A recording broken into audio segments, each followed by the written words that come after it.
If your Ring Video doorbell is flashing blue, it's usually communicating a specific status. The blue light patterns each mean something different, and most of them are completely normal. If you see a blue light moving upward from the bottom, your doorbell is trying to connect to Wi Fi. This typically happens during setup or after reconnecting to your network.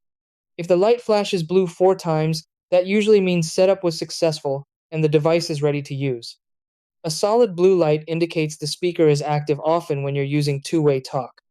If you notice a blue circle flashing at 1 second intervals, the device is booting up. You'll commonly see this after plugging it in, restarting it, or installing a firmware update.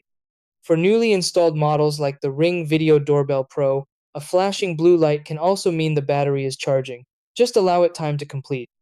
A rapid blue flashing light usually signals the device has been factory reset. If only the top half flashes blue during setup, it often means the Wi Fi password was entered incorrectly or there's a network issue. Re enter the password carefully or move closer to your router. Finally, a spinning blue light means someone pressed the doorbell button. This is completely normal.